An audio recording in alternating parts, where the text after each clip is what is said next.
Hi, I'm Prashant Rathi. I'm from Sholapur, India, and I have my own garment unit where we produce premium shirts and trousers.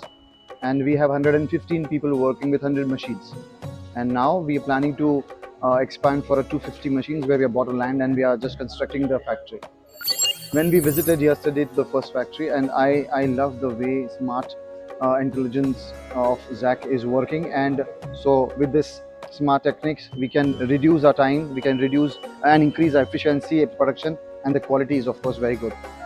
Absolutely. At my factory, what I personally see the day-to-day things from last 4 years is a labor issue, because every labor is not that kind of committed to our factory work and something.